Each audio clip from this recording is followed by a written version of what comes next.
Lantas mengapa penderita depresi cenderung ingin mengakhiri hidupnya? Ya, kita akan membahasnya, cari tahu bersama dengan psikolog anak, remaja, dan pendidikan yang sudah bergabung bersama kami, Gloria Siagian. Dan nanti pemirsa Anda juga bisa menyampaikan komentar Anda dengan men-scan QR yang nanti akan kami tampilkan dan ada di layar kaca Anda. Kita langsung sapa, selamat pagi Mbak Gloria. Selamat pagi, Mas Jason dan Mbak Valerie. Ya, Mbak Gloria membacakan tadi ada dua informasi. Ada yang mendapatkan tekanan secara psikologis, tapi kemudian berniat untuk bunuh diri. Apakah ini sebuah fenomena yang dianggap ini sebuah pola yang biasa terjadi ketika seseorang itu mengalami depresi, Mbak? Ya, jadi memang ketika seseorang mengalami depresi, pikiran-pikiran yang muncul memang lebih banyak pikiran yang negatif ya Mas ya. Jadi mereka seringkali berpikir dan tidak punya jalan keluar gitu ya. Kemudian segala sesuatu jadi dipandang secara negatif. Mereka juga kesulitan untuk melihat hal yang baik begitu yang terjadi di dalam kehidupannya, orang-orang yang mengasihi gitu sehingga muncul pikiran bunuh diri ini menjadi semakin kuat. Nah, itu memang yang terjadi dalam pikiran seorang yang sedang mengalami depresi. Ya, Mbak, apa sih tanda-tanda awal yang mungkin bisa dikenali oleh masyarakat sekitar penderita depresi bahwa mereka ini nampaknya sedang berusaha untuk mencoba bunuh diri? Ya, jadi mungkin yang harus masyarakat ataupun orang terdekat harus menyadari bahwa ada apa dengan anak mereka atau orang di sekitarnya adalah yang pertama ada perubahan perilaku yang cukup drastis. Jadi misalnya mereka yang tadinya senang melakukan sesuatu hal kemudian menjadi tidak suka lagi, sering mengurung diri, kemudian sering sekali membicarakan hal-hal yang negatif, mereka kesulitan untuk melihat sesuatu secara positif, mereka juga mungkin lebih banyak murung ya, kemudian menarik diri, yang tadinya ceria menjadi menarik diri dan menjadi sulit untuk didekati begitu. Jadi kalau melihat ada perubahan mood yang ekstrim, kemudian mungkin kalau masalahnya pada anak-anak sekolah, prestasi sekolah yang kemudian menjadi drastis menurun atau penolakan untuk datang ke sekolah, menolak juga untuk membicarakan tentang sekolah, itu bisa menjadi suatu indikasi mungkin ada sesuatu yang terjadi yang mempengaruhi mereka. Baik, Mbak Gloria, kita disclaimer dulu bahwa perbincangan kita ini jangan sampai ada yang meniru. Ini bukan inspirasi, kemudian ketika seseorang mungkin sedang mengalami tekanan secara psikologis, lalu mengambil jalan untuk bunuh diri, jangan sampai seperti itu.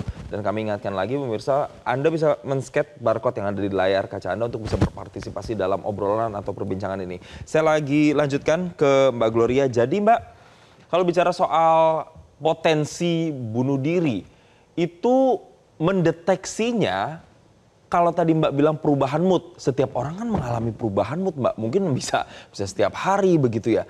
Tapi ini nih indikasinya udah mengarah ke sana. Ada nggak yang paling kuat yang bisa kita kenali itu dari apanya gitu Mbak? Dari fisik mungkin, dari perubahan perilaku yang ekstrim atau gimana Mbak? Iya, jadi perubahan mood-nya tuh lebih kepada perubahan mood yang sangat, murung begitu, murung, menutup diri. Bisa jadi mereka juga kalau secara fisik mungkin jadi menolak makan atau overeating atau bahkan ya biasanya kalau orang depresi itu mereka jarang merawat diri gitu. Jadi bisa kelihatan yang tadinya rapi kemudian jadi berantakan rambutnya mungkin ya, jadi malas mandi atau apa gitu. Itu bisa jadi salah satu indikasi juga yang menandakan bahwa mungkin mereka sedang mengalami satu perubahan. Dan memang anak-anak mungkin mereka lebih banyak orang seringkali mereka faking ya, menutupi diri begitu, kelihatannya baik-baik saja, tapi kita bisa lihat ada hal-hal yang berubah dari minatnya, dari hobinya, dari kebiasaannya gitu. Makanya yang seringkali yang harusnya lebih peka memang adalah orang-orang di sekitarnya gitu, entah orang tua ataupun teman begitu.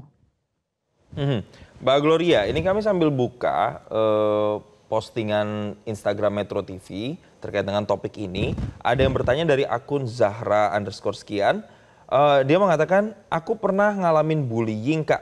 Rasanya nggak enak banget. Bahkan dulu jilbabku sampai ditarik-tarik terus. Nah ini bagaimana ya Mbak ya kemudian kalau ada kasus ini meleveling. Karena bagi orang mungkin yang melakukan itu bukan bentuk bullying. Nah, tapi bagi yang menerima ini kayak Mbak Zahra ini, wah itu bagi dia adalah sebuah tekanan, itu adalah bentuk tekanan untuk dirinya gitu sampai jilbabnya ditarik-tarik. Nah, ini bagaimana melevelkannya, Mbak? Jadi yang paling sebenarnya ya untuk bisa mendefinisikan apakah itu bentuknya bullying ataupun bukan hal yang lain adalah memang si korban sendiri gitu. Bagaimana rasanya jadi dia gitu ya. Ketika dia merasa ketika jilbabnya ditarik gitu ya, ketika dia dapat dapat mungkin temannya maksudnya bercanda, tapi buat dia adalah melukai. Jadi itu menjadi sebuah indikasi bahwa ada sebuah perilaku yang tidak mengenakan terjadi gitu. Jadi ini yang harusnya anak ini gitu ya, ataupun orang sekitarnya yang kemudian mencoba untuk menolong begitu. Karena yang bisa menghentikan bullying, yang bisa menghentikan segala perilaku intimidasi adalah orang-orang di sekitar, terutama saksi-saksi ya, saksi-saksi mata yang seringkali mereka itu tidak mau ngambil peran, kemudian mencoba acuh sehingga akhirnya korban ini merasa bahwa dia harus berjuang sendirian. Nah, perasaan berjuang sendirian ini yang kemudian akhirnya mungkin menimbulkan perasaan gak enak, perasaan bahwa tidak ada yang peduli, tidak ada yang mau menolong. Nah, itu yang perasaan sendirian yang akhirnya bisa berujung pada depresi. Ya, Mbak Gloria ini juga ada cerita ya di akun Instagram ini, dari kolom komentar ada dari Rana BMTR. Dia menyatakan, saya pernah mengalami bullying waktu kelas 5 dan juga 6 SD. Seluruh murid sekelas membuli, nggak ada yang bisa bantu. Minta tolong kakak, malah disalahkan. Alhamdulillah keluar SD masuk SMP bahagia rasanya. Berarti kan dia sudah mencoba meminta pertolongan dari kakaknya tapi malah tidak membantu dan juga dikata-katai. Itu bagaimana sih seharusnya peran dari orang-orang sekitar, orang-orang terdekat untuk mengatasi orang-orang terdekatnya yang mengalami bullying? Iya, yang seringkali direspon kan ya oleh orang sekitar adalah, "Ah, kayak gitu aja kok kamu udah nyerah. Ah, kayak gitu aja kok kamu tidak bisa melakukan sesuatu." Padahal sebenarnya yang perlu kita patut pahami, setiap orang itu punya ketahanan mental masing-masing. Mereka cukup unik, sehingga rasanya kita harus meninggikan yang namanya mengembangkan yang namanya empati begitu. Jadi dan tidak semua anak punya kecerdasan meregulasi emosinya dengan baik, kemudian dia juga bisa resiliensi dengan baik. Jadi respon dari lingkungan sekitar itu menjadi sangat berpengaruh. Bagaimana kita kemudian mencoba menampung perasaannya dia, lalu mencoba mendengarkan, oh iya memang nggak enak ya rasanya gitu, apa sih yang bisa kamu lakukan. Kemudian juga diperlukan juga dari sistem sekolah itu sendiri ya, mengembangkan sikap empati, bahwa setiap anak itu berbeda, bahwa perilaku ini tidak diterima begitu. Apalagi kalau sampai sudah satu kelas ya, Mbak ya. Jadi itu rasanya sih tidak mungkin anak ini ya dia harus berjuang sendirian, dia harus ada peran lain. Peran lain itu siapa? Adalah tokoh otoritas yang berada di sekolah, yaitu guru-guru, staf begitu. Itu yang harusnya melindungi juga gitu untuk Ya, anak-anak. harus ada support system yang juga kemudian bisa membentengi bentuk perundungan ini. Nah, ini relate Mbak sama komentar berikutnya ini. Ada Abi_Ibai. Saya pernah jadi korban bully bahkan sejak SD sampai SMA. Dulu isu perundungan belum dianggap sepenting sekarang. Yang saya masih ingat, guru juga hanya segelintir yang aware ke saya pada saat itu.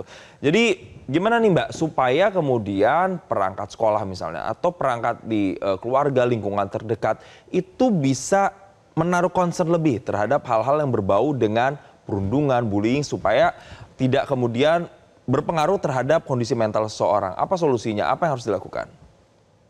Ya, sebenarnya pemerintah itu sudah punya undang-undang ya untuk membentuk TPPK di sekolah-sekolah begitu ya, yang melibatkan unsur sekolah, unsur komunitas orang tua, dan juga unsur murid. Jadi saya rasa ini yang perlu terus dikembangkan sehingga diedukasi begitu. Edukasi, karena saya juga berkunjung ke sekolah-sekolah yang mungkin guru-guru belum cukup paham apa itu bullying, kemudian saya harus bagaimana. Kadang ada komentar-komentar yang mereka lontarkan yang mereka merasa bahwa dengan pembelajaran di masa lalu itu tidak apa-apa, tapi memang anak-anak yang kita hadapi sekarang itu bukan anak-anak yang sama seperti anak-anak di masa lalu begitu. Jadi itu yang harus kita kembangkan. Lalu kemudian orang tua juga perlu diedukasi dalam arti bahwa mereka juga harus melatih anak-anak mereka ini untuk punya regulasi emosi yang baik, bagaimana mereka saling berempati. Bahkan terkadang bullying itu tidak cuma terjadi di sekolah ataupun di lingkungan pekerjaan, tapi juga bullying terjadi di rumah. Baik, intinya bullying ini bisa terjadi di mana saja dan sudah menjadi tugas dari orang-orang terdekat untuk benar-benar aware dengan situasi orang sekitarnya. Jangan sampai justru orang terdekat ini tidak menjadi support system bagi mereka yang sedang mengalami depresi. Terima kasih psikolog anak remaja dan pendidikan Gloria Siagian sudah bergabung bersama kami di Selamat Pagi Indonesia. Jelajahi cara baru mendapatkan informasi. Download Metro TV Extend sekarang.